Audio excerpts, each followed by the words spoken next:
You looking for some two-star streamers? We got you. You need some waiver wire targets? We got them too. Come on in. It's about that time. Stoned on Sports. How you doing, everybody? You are tuned in to Stoned on Sports Fantasy Baseball. My name is Matt. Got the awesome co-host Kyle here with me, and tonight we have a loaded episode. We got some two-start streamers lined up for you. We got some waiver wire targets, all in an effort to help you win your matchups. Kyle, how the hell are you doing, buddy? Doing great. Always excited for Thursday. Two-start pitchers and waivers for the following week. I love it. Talking about pitchers is starting to be something I'm really damn good at. I hope so. Exactly. So you got to ask your question. We're going to ask it. Who's going to ask it? I'm going to ask it. Why not? I'm going to ask it. You all ask right, go it. ahead. Oh, all right. Two-start or not two-start? And that is our question. And you know what? I think I will start things off with Brandon Pfaadt of the Arizona Diamondbacks. He is currently 67% owned in Yahoo leagues. And yes, that's a little bit more higher owned than what we typically cover. But damn, there's some slim pickings out there this week. It is rough. He's got two starts at Texas and at New York, the Mets, actually. And on paper, those seem kind of rough. But once you dig in a little bit, not so much. Brandon Pfaadt is the number SP49 so far this month in May. That Rangers offense is slumping. Their last in runs, hits, average, which is below the Mendoza line.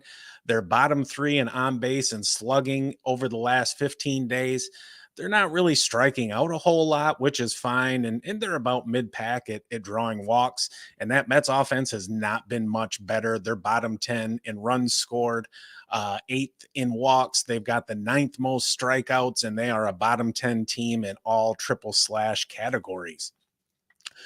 Over his last 5 starts, Pfaadt is 1-2 with a 3.19 ERA, but he's got a 2.45 FIP over that period, 31 strikeouts, 5 walks. He's given up a couple home runs, and that's across 31 innings pitched. So if you're getting a strikeout an inning, you're happy with that. And that's not really been a bent against scrubs. He's had starts at LA versus the Reds, at Baltimore, against the Padres, and at Seattle. And his last time out against those Dodgers, 6 innings, 2 earned, 7 strikeouts, and 1 walk.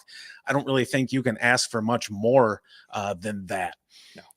He's not overpowering by any stretch, but he does a good job at limiting his hard contact. He's got an 88.9 mile an hour exit velocity, and his 37.7% hard hit rate are around average. His 4.6 barrel rate, though, is damn good.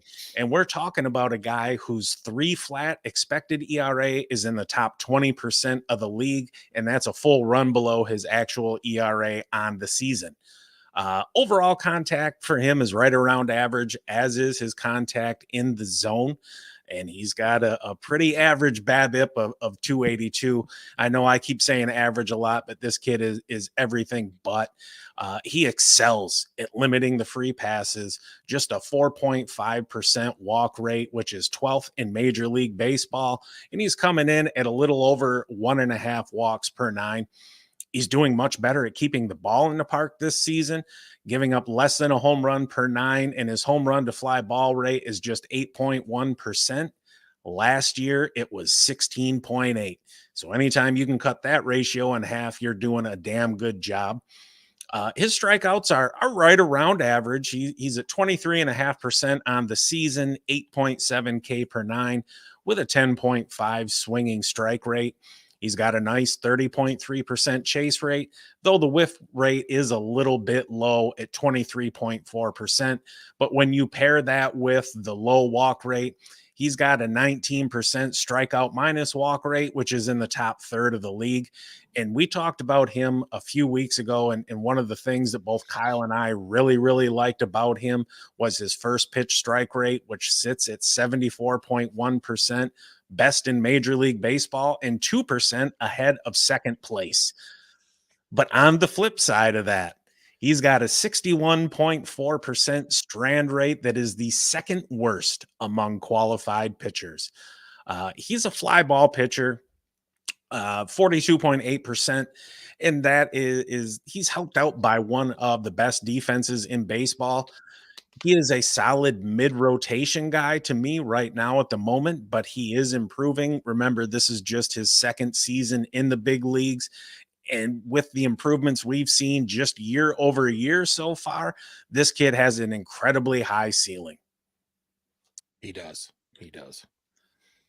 You know, if you're a fan of pitchers with dual SPRP eligibility and low walk rates, Zack Littell's 3.9% rate is even better than Pfaadt's, and it's in the top 7% of the league. Yeah, he's just been pretty good so far this year. Struggled the last few starts, but we'll get into that. Zack Littell with the Tampa Bay Rays. Matt mentioned the dual eligibility. He's just rostered in Yahoo 32% of the time. Got the 2 starts, home versus the Athletics, and then on the road on June 2nd versus the Orioles. Last start was Tuesday, a couple days ago, versus Boston. Then a no decision, 5 2/3, 3 hits, 2 earned, 1 walk, 7 Ks. Did allow a solo shot as well. Tied his season high in strikeouts and walked fewer than 2 batters for the 6th time in his last 7 starts. Much better than his previous start. His previous start was actually against Boston as well. He gave up 4 earned and only struck out 3. Now, he hasn't gone deeper than 6 innings this season, but he has went 5 2/3 in 6 of 10, so he's almost there. That puts us 2-2 on the season, an ERA of 3.42, xFIP of 3.53, so pretty close, and a 1.25 WHIP. Strikeout rate above average at 23.6, and he has also improved that over 4% year over year.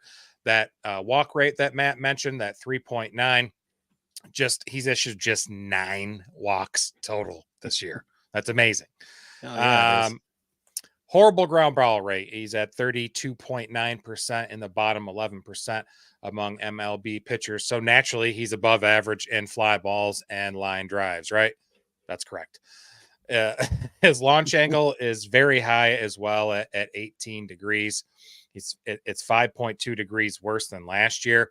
And I think the average for MLB is about 12.2, right around there. So not good. So that higher fly ball rate, that launch angle hasn't really hurt him too much. He's only allowed 5 homers. He's at a 0.81 home runs per 9, which is good. He does a great job of not allowing hard contact. He's at a hard hit rate of 34.1% in the top quarter of pitchers, and he's improved that almost 8% year over year. Average exit velo barrels, they're both good as well, above average. Got a little swing and miss, especially getting batters to chase at 31.1 chase rate. Good for top 25% in the league. So I mentioned he had the start against Baltimore. Baltimore hasn't looked very good in the last 15 days. They're 25th in runs, 24th in walks, 24th in batting average, 26th in on-base percentage, and middle of the pack in slugging. And remember Littell's ground ball rate I mentioned that's not good. Well, Baltimore, they've got a bottom 5 ground ball rate, so maybe it won't be an issue and hurt him at all during that start.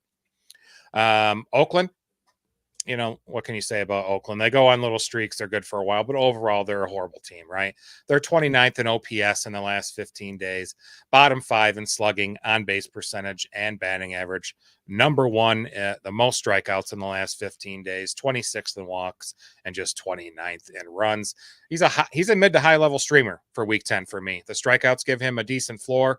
There's upside for him for, about 6 innings with 6 to 7 strikeouts in both matchups. So the next pitcher we're going to talk about that we're high on this week, Taijuan Walker with the Phillies. He hasn't allowed more than 3 runs in a start since his season debut on April 28th, and his team has given him some awesome run support of 8 runs twice, 5 runs twice, and 11 runs in his 5 outings. Taijuan Walker, he is something else. It was, I don't want to say a treat looking into him, but it was, something that needed to be done. Yeah. He's owned in 15% of Yahoo leagues. He's got games at the Giants and home against St. Louis. Both of those teams are scoring a bit over the past couple weeks and have been drawing some walks. Walker, look, he's a better play in deep leagues and in daily leagues. He was injured for most of the season. He's got just 5 games started this year. In those games, he's 3-0. He's got an ERA just a hair over 5, which is, not amazing. A 1.5 whip. He struck out 21, walked 10, and given up 6 home runs in 26 2/3 innings pitched. Matt, that doesn't really sound all that encouraging, does it? No, not particularly. But at the same time, let's take a look under the hood. Taijuan Walker, look, he is a ground ball pitcher that's giving up a lot of fly balls right now. And he's still getting kind of warmed up to the season. His ground ball rate is down 13 points to just 31.7%, while his fly ball rate is up 15 points to 51.2. You do the math there, and you can see that Walker is somebody who, he gets ground balls around 45% of the time. Looking at his pitches, his sinker isn't sinking. It's staying up in the zone and it's getting hammered. And the same with his split finger. 4 of the 6 home runs he's given up this season have been on those 2 pitches. And again, he missed a lot of time. He's still rounding into form. His velo is down, as is his movement. I expect that to correct itself as he gets a little more loosened up. And we're talking about a guy who's never been a big strikeout pitcher. Right. This year, he's striking out 18.3%, a little over 7 per 9. The chase rate isn't great at 24.1%, and the 16.5% whiff rate is bottom 3%. He's also got a low swinging strike rate. That's just 7.3%, but his called plus swinging strikes are okay-ish at 25.3. Looking at San Francisco and Philly, they've combined for 204 strikeouts over the past 15 days. So there is some opportunity there. And Walker's doing a decent job of limiting his walks. He's at 8.7%. We'll call it league average, just over 3 1/3 per 9. However, he only has 1 game of more than 2 walks. Looking at his strikeout to walk ratio, it's 9.6%. That's like kind of gross. Yep. But it is what it is. Hard contact isn't great either. He's got a 91.1 exit velocity, a 17.1% barrel rate, and a 45.1% hard hit rate. This dude's got some extra motivation, though. Spencer Turnbull pitched very well in his absence and had to give up his spot in the rotation for Walker, and now Turnbull's kind of following him. Look, he's got to turn it up. I know he is a better pitcher than what he has been thus far this season. And you look at that offense, he's going to get run support. I like the start out in San Francisco because of the ballpark. That's going to help keep the ball in the yard. St. Louis, while they've been hot recently, I don't really think that is a very good team, and we're going to see that play out over the course of the season. I don't think it's unreasonable that we get a split out of these 2 games. I think he can get a quality start in one of them. I don't know which one, but I don't think it's unreasonable to expect that. And who knows, maybe you get a win. Yeah. He's a fine option. Fine option. So Cooper Criswell from the Boston Red Sox. He's got just 9 career games started, but in that short time, he's posted some really good numbers. He doesn't really throw that hard, but he gets a lot of movement. Kyle, how's he getting it done? Oh, man, rough with Boston. So he's with Boston. He's got dual eligibility. He's just 12% owned on Yahoo. We'll call this a slight desperation play. I'm not going full desperation because he's got some nice stuff to talk about. It's got to start Monday at Baltimore. We just talked about Baltimore when I discussed Zack Littell. They're in the bottom 5, bottom 10, and most thing that matters in fantasy. And then a start at home versus Detroit. Okay. His last start was Tuesday, a couple days ago at Tampa Bay, 5 1/3, 6 hits, 2 earned, 1 walk, 6 Ks. 4 out of his last 7 starts, at least 5 innings pitched. 6 of 7 starts allowed 2 or less earned runs, including 2 of those starts with 0 earned runs. I like to see that. On the season, he's appeared in 8 games. He started 7. He's 2-1, 34 2/3 inning pitched, a nice ERA of 2.86, and a very good whip at 113. FIP is higher than his ERA at almost 4, but his xFIP is much better at 3.27. Strikeout rate is above average at 23.9, and he's improved that 6% year over year. Great walk rate, 5.6. He's in the top 5th of all pitchers, and he improved that 1.7% over last year. Got a pretty good ground ball rate too at 49%. He's coming in the top quarter of pitchers, and he's improved that almost 6% year over year. Last year, he was mostly a sinker sweeper guy, tossing both pitches around 28% or more. This year, he's still throwing the sweeper the same as last year amount of time. However, he's leaned less on his sinker and more on his changeup. He's tossing the change almost 28% of the time, a whopping 15% more than last year. Dude has no fastball, right? His StatCast fastball velo is 89 1 mile an hour. He just doesn't throw one, right? Pitchers that don't have like a gassed fastball, they definitely rely on command while changing speeds and location. And I think that pitch mix switch has really helped him this year. His chase rate's at 30.7. That's good for top 30% in the league. He's improved that 3%. A lot of improvements. I really like this guy.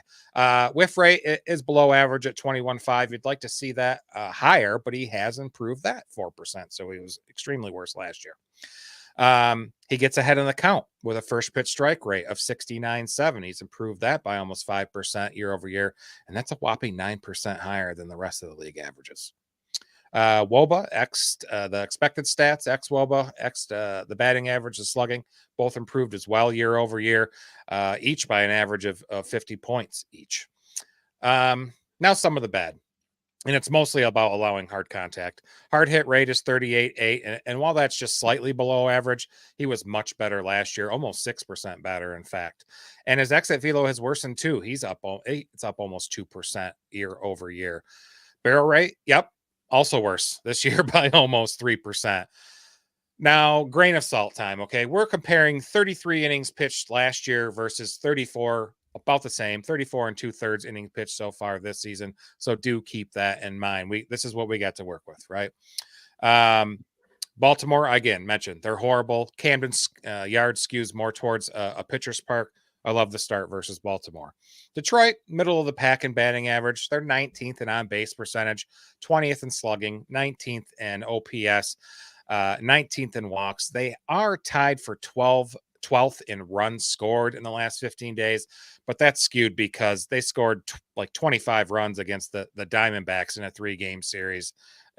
That's not what they usually do. Okay. I hate beating up on my home team, but doesn't always happen. They have a problem. They have some good pieces there in Detroit. They're just not consistent enough to be, scary.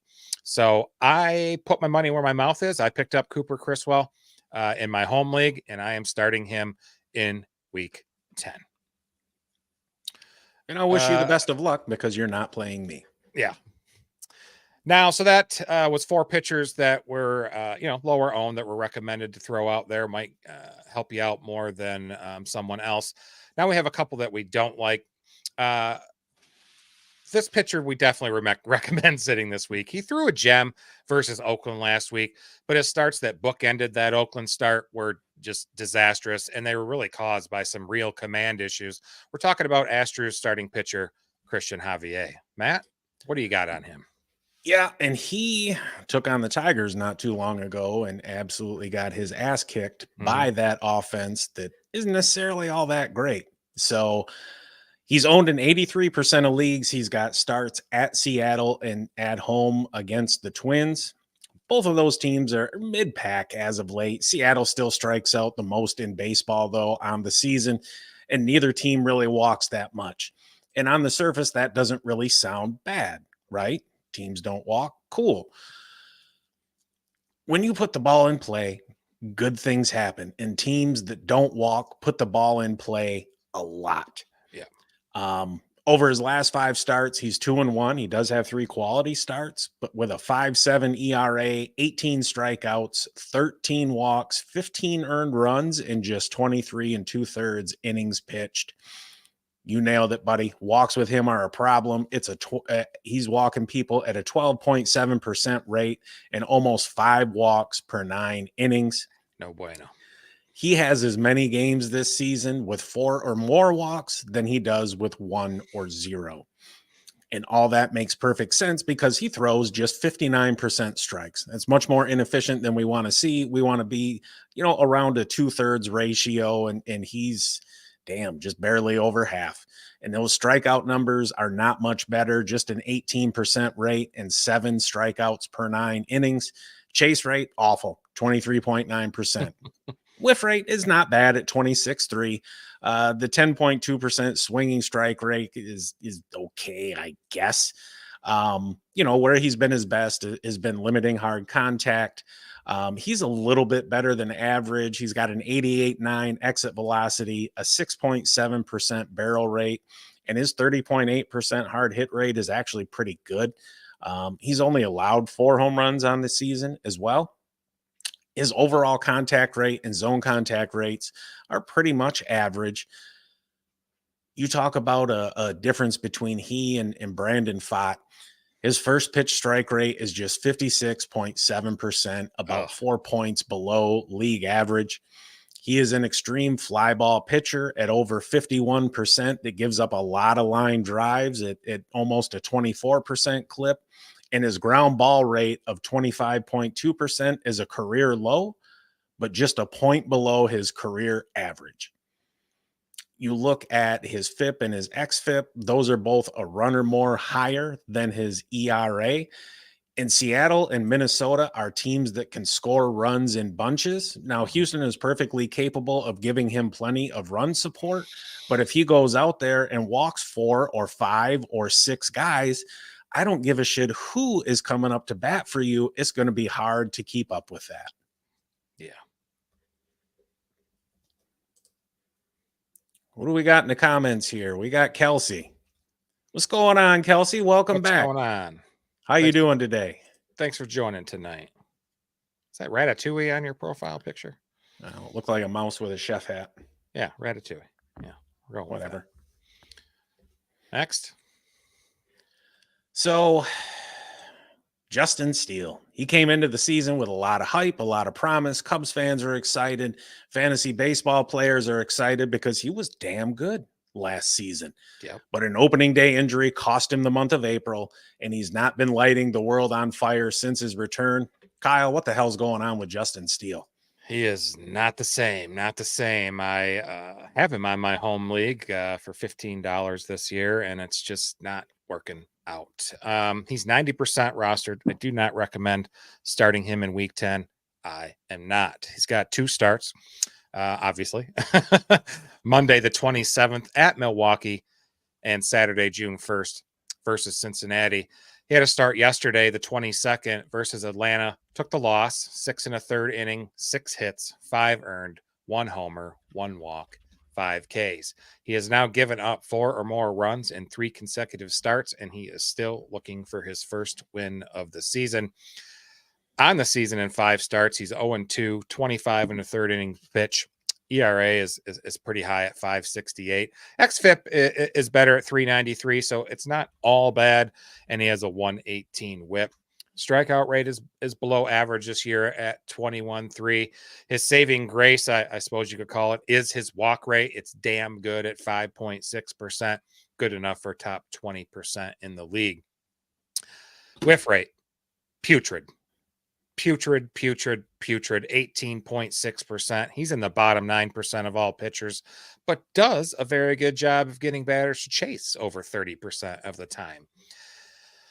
After that, there's not much else to like, okay? I mentioned he gave up a homer yesterday. That was his 6th on the year. His home runs per 9 right now is at 2.13. That is not good. MLB averages is right about 1 flat. Dude gave up just 14 dingers last season in 173rd innings pitched. Something going on. I'll tell you. Hard contact, allowing a ton of it. Hard hit rates in the bottom 11%, and it's 10% worse than last year. Barrel rate 9% below average, and over 3.5% worse than last year.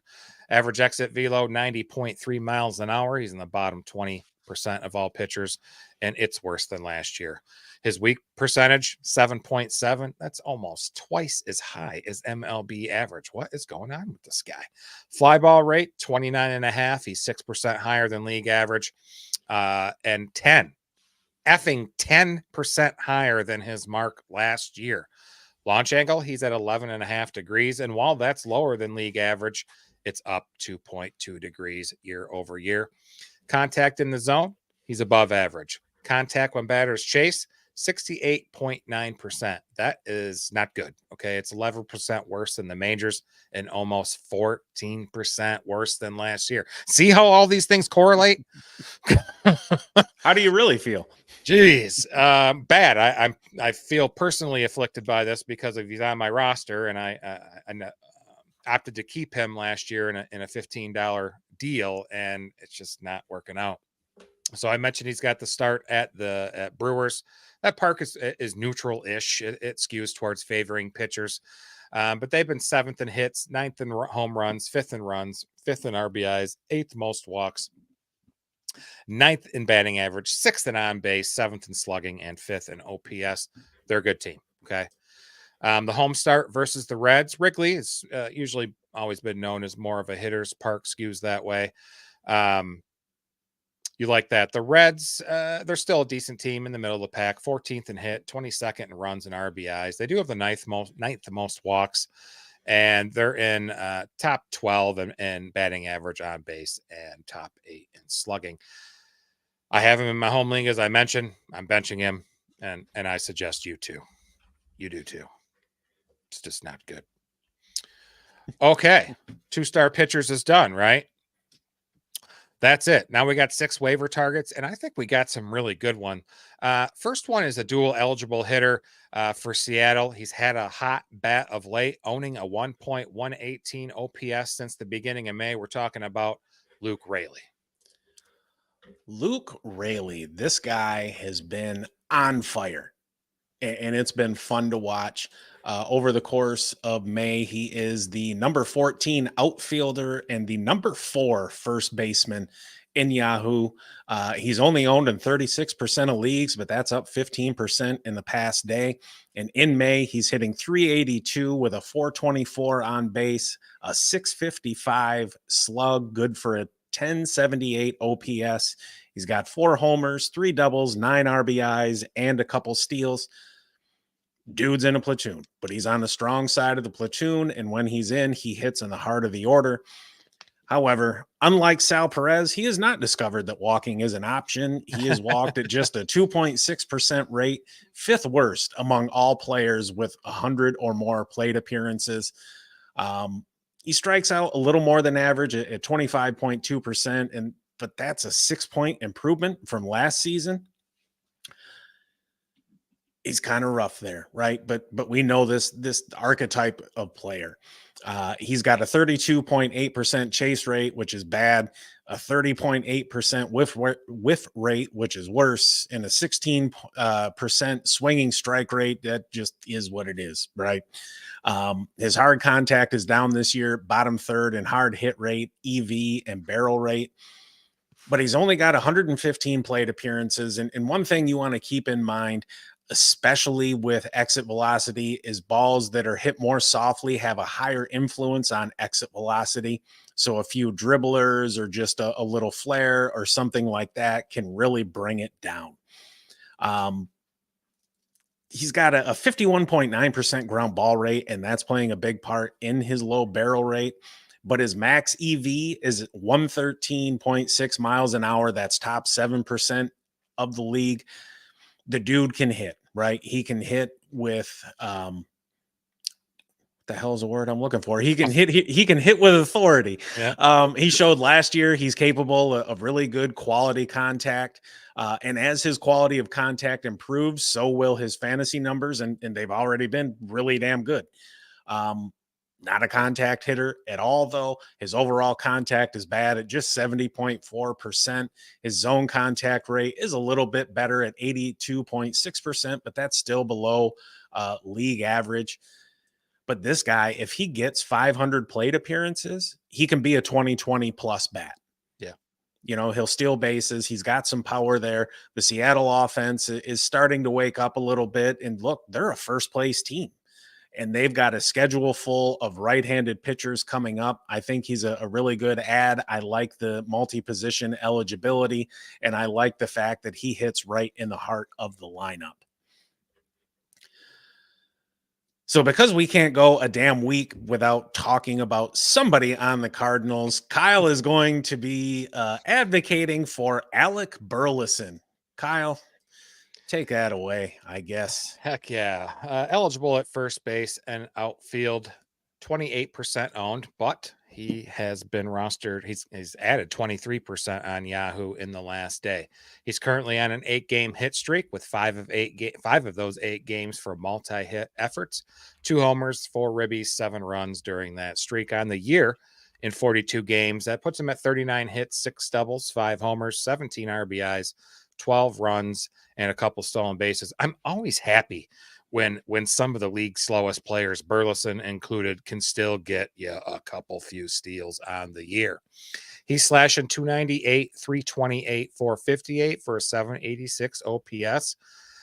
Doesn't walk much at all. He's about half of league average at 4.3%, but does not strike out much either. Just 15.9% of the time. That's good for top 15% in the league. His expected stats are nice. Expected batting average and expected slugging are both above average, both 30% or better in the league. Doing a nice job of smashing baseballs, above average hard hit rate, average exit velo, and both are improved from last season. He's lifting the ball much more than last year. His launch angle is a whopping 17.6 degrees. That's the 53rd ranked batter out of 264 qualified hitters, improving it by 5.2 degrees year over year. So with that high of a launch angle, you're probably guessing he doesn't hit that many grounders. He does not. So he makes his living hitting some fly balls and a ton of line drives. Line drive rate is 29.4. It's almost 5% more than the average hitter in baseball. And he's a lefty, bats left-handed. You'd probably expect him to be a pull hitter. Nope, you would be wrong. Pretty average straight away. Pulls almost 6% than less than league average. He mostly hits balls to left field, opposite side. Now, for his home run power, that's a different story. 4 of his 5 home runs have flied out into the stands in right field. Looking at his plate discipline, he's got above average contact in the zone, but he's a monster at putting ball on bat when he chases pitches out of the zone. Check this out. 69% chase contact rate. That's just amazing. That's over 11% better than the average major league hitter. So you know what he's doing. He's just poking some line drives out to left field when pitchers are throwing balls away from him, and it's a tale as old as time, and it's just working.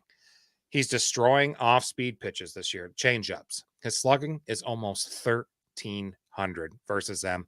He accounts for 25% of his hits off of that changeup thrown at him, and 2 doubles, 3 home runs with just 3 strikeouts. Yeah, he's played, mostly against right-handed pitchers more often, but his playing time really doesn't seem to be in jeopardy either. He's got some great games next week at Great American Ballpark in Cincinnati and Citizens Park in Philly. Both are very hitter-friendly venues. If you're in a 5 outfielder league, he's a definite add. 3 outfielder league, he's definitely worth some serious consideration. I would do it. Start him in a util spot, ride this hot streak, see where it goes, because he's really capitalized on his opportunities early here in the fantasy season, and I think he's proven himself as a helpful fantasy player right now. All right. Next up. Thanks for taking that off. So picture it, 2022 fantasy baseball season. Matt can't shut up about this Blue Jays pitcher. He loved him so much, he put him on a contract in our home league. He had 16 wins, 180 strikeouts in 2022, finished as a top 10 fantasy pitcher in 2022. And then 23 came and he shit the bed, and Matt was crush, to say the least. We're talking about Blue Jays Alek Manoah. And I got to say, you're right. I got burnt by him last year, and it absolutely sucked. And I was hesitant to add him. I don't want to give him another chance to hurt me. But you know what? I added him back. And I just can't quit him. I don't know what it is. He's 51% owned in Yahoo leagues, but he's up 29% over the past day. His next 3 starts look promising: at Detroit, at the White Sox, and home against Baltimore. He's only started 3 games so far this year. He's 1-1 with an ERA of 3 flat. His xFIP is a run higher, but even if he had a 4 ERA, it's tolerable. He struck out 19, walked 6, given up 3 home runs in 18 innings pitched. Over the time period he's been up, he's been the SP41 on Yahoo. So a legit starter.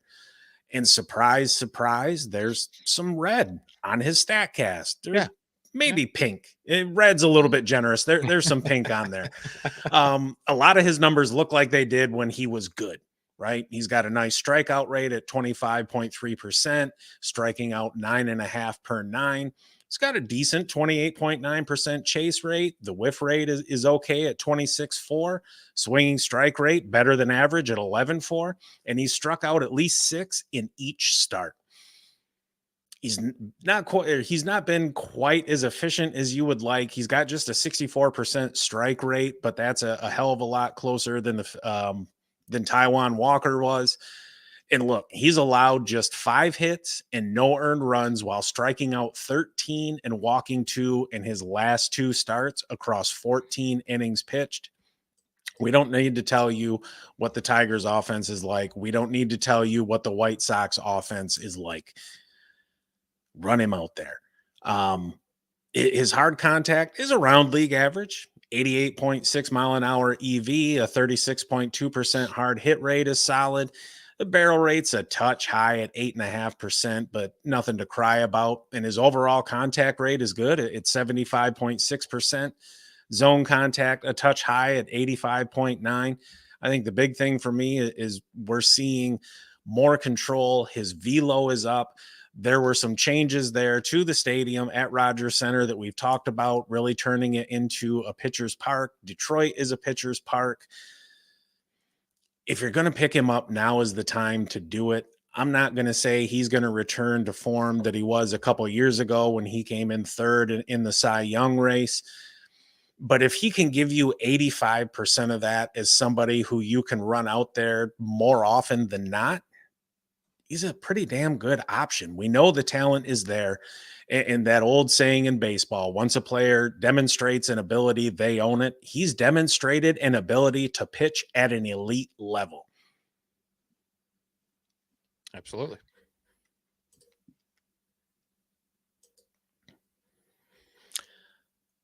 Joey Ortiz. Kyle, you have been talking about him now for a couple days. You've been intrigued by him since we planned this episode, and I'm tired of the tease. Take me to school. Yeah, Joey Ortiz, second, third base eligible with Milwaukee. Just 45% owned. He's got a 12% gain on Yahoo in the last day. If you remember, he was part of the Corbin Burns trade along with DL Hall back in February. In the last 10 games, he's got a hit recorded in at least 8 of those games with 3 multi-hit games. On the season, he's played 42 games, 32 hits, got 7 doubles, 2 triples, 5 home runs. You like these, a lot of extra base hits. He's drove in 15, scored 16, and 1 stolen base. He's slashing 286, 391, 518 with a 909 OPS. BABIP slightly above average at 314. Strikeout rate is excellent at 16.4, coming in about 6% less than league average. Walk rate also super excellent, 13.4%, very, very high. xWOBA of 350. He's in the top quarter of the league, above average in expected batting average and expected slugging. Let's talk about the high slugging numbers, that 518, because his power is not so easy to understand. he does it with not much juice, right? So I'm talking about hitting the ball hard. His hard hit rate, barrels, average exit velo, all rank in the bottom 39% or worse. But he swings the bat really damn hard. His bat speed is 4% higher than MLB average, and the average exit velocity on the top half of his batted balls is in the top third of the league, his EV50. That's pretty good, but nothing special. He also mishits the ball quite a lot. With a pop-up percentage that's 5% higher than league average. And that is partly, that below average exit velocity, that's partly why, okay? So in other words, he's sacrificing some contact consistency to produce loud contact when he does connect with the ball. Dude is a pull hitter, smacking balls to the left side of the diamond 44.6% of the time. That's almost 7.5% more than league average. And those balls he's smacking are mostly an above average amount of ground balls. His line drive rates and fly ball rates are all both below average. So despite all that, he's a phenomenal contact hitter. Even, with his aggressive hacks, he's making contact 89.4% of the time in in-zone pitches he swings at. That's an elite rate, coming in at 7% higher than league average. I got one more odd thing with him. Just bear with me for a second. His first pitch swing rate is 22.6%. That's below average, 7% less than MLB average. So in other words, he takes first pitches more frequently than the league as a whole, okay? He also takes 1-0 pitches and 0-1 pitches more frequently than league average. Keep in mind, those pitches that I just talked about are disproportionately down the middle of the plate, okay? So how does a guy let pitchers put him in a hole to start his at-bats and still has a strikeout rate in the top 17% and a walk rate in the top 9%? Make it make sense. So, and to top it off, he's a great defender. Okay. He's mostly been handling third this year. If it wasn't for Willie Adames, he'd probably be the everyday shortstop there. He's a great ad this week. I really, really like him. Okay. All right, we got an old guy we're going to talk about. Well, he's 33, I think. So in 2021, the NLCS MVP when he played for the Braves, he's looking to provide some fantasy value for deeper leagues, 5 outfielder leagues. We're talking about Eddie Rosario. What do you got on him, Matt? Eddie Rosario, 29% owned. He is the number 6 outfielder in Yahoo leagues this month. Never would have thought it. This month, he's hitting 296 with a 367 on base and 630 slug. Good for a 996 OPS, 5 home runs, 3 doubles, 14 driven in, and 5 stolen bases. He hits near the top of the lineup when he's in. He sits versus lefties, but he's somebody who can carry your team for a week and maybe even a little bit more. And the nice thing about him is looking at their upcoming schedule. They've got a bunch of righties coming up until mid-June.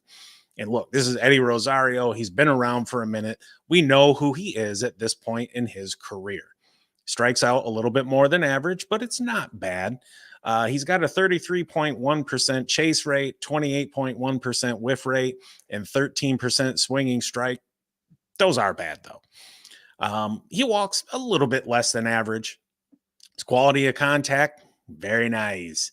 Exit velocity and hard hit rate are both in the top half of the league, and his overall contact is a little bit below league average. But he's somebody who's a cheap source of power. He's not going to hurt you anywhere. He's reached base safely in all but 4 games that he's started this month. And this month has been a massive turnaround from April, where he hit just 088 with a 137 on base, a 162 slug, a 299 OPS, with just a dong, 3 steaks, 2 stolen, 4 walks, and 17 strikeouts. That's bad. If he was a younger hitter, his ass would be bagging groceries or shagging fly balls or something like that down at single A bumfuck nowhere. But he's Eddie Rosario, and we know what he can do for your team.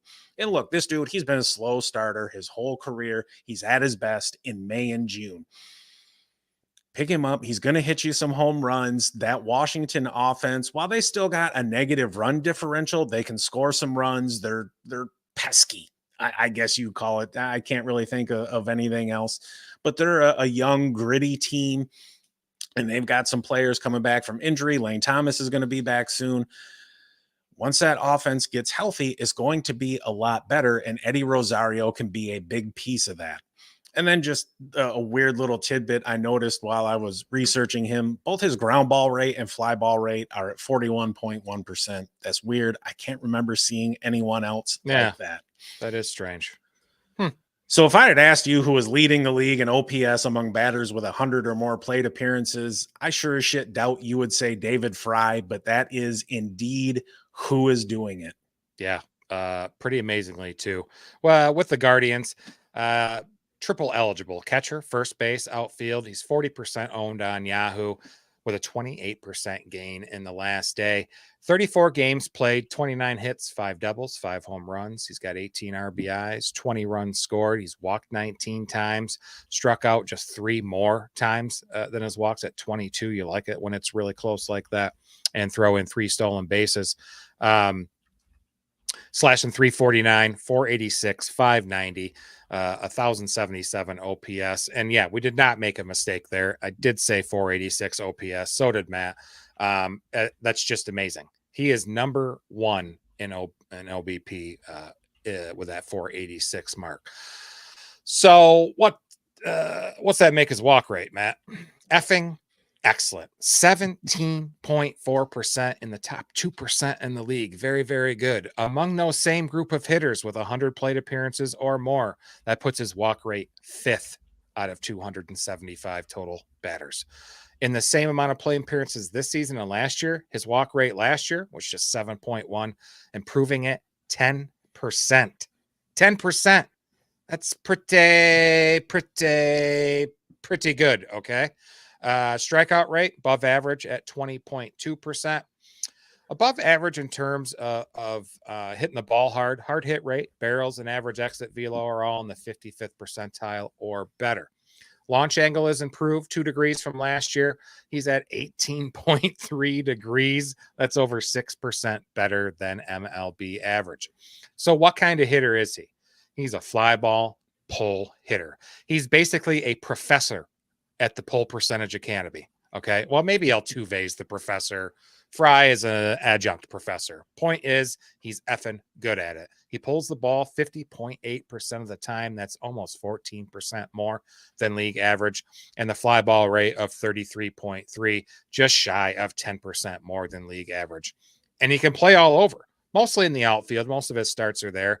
You got Stephen Kwan still on IL. He's got a rehab assignment coming in anywhere from, a week to 10 days. He spells Bo Naylor behind the plate from time to time. I think they should just give it to him because Bo Naylor blows this year. He will start at first base versus lefties, giving Josh Naylor the day off. He would probably start more there at first base as well if Josh Naylor wasn't playing so well. I think he's the number 5th or 6th fantasy first baseman this year. And he pinch hit. He's pinch hit 11 times this year out of his 34 games. It's pretty good. That's almost a third of the time. So lots of ways for you to get fantasy points. Games in week 10, 3 at Colorado. You'll love that. And 3 back home versus the Nationals. Hell yeah. Love it. We got Luis. He popped by. Okay. What's up, fellas? Glad to catch you all live. He's got Justin Steele and Bryce Miller next week. He's hoping they bounce back. I'm optimistic on Bryce Miller.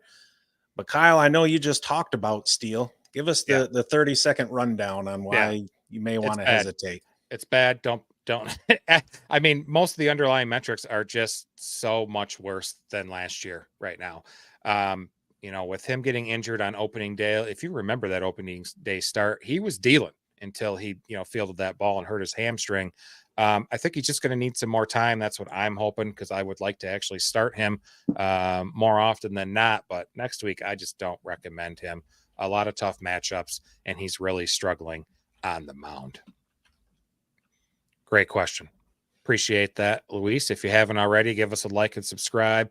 We would really appreciate it here every Tuesday and Thursday at 7 p.m. Eastern. On Tuesday, we forgot to talk about the podcast league, the listener league standings. Jesus. Yeah, I'm still in first at 5-2. Green Bastards. Mr. Matt there is holding down ninth at 2-5.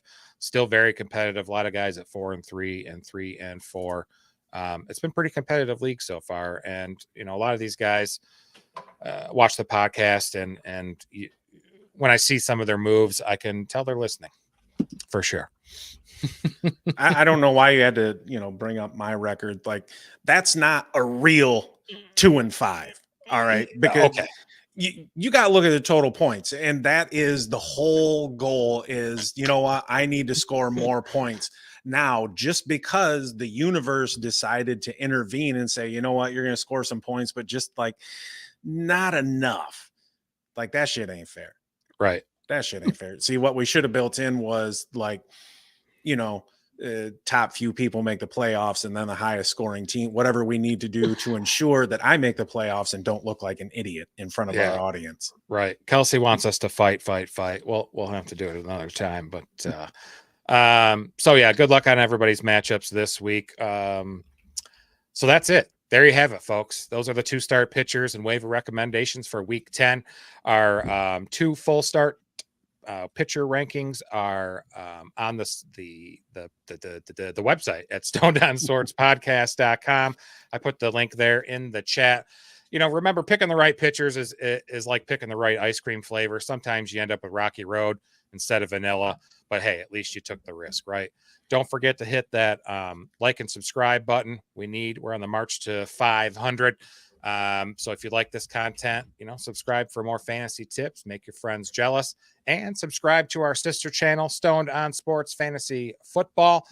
We have our first mock draft coming out this weekend. Have a great evening, everybody. Stay stoned. See you, folks.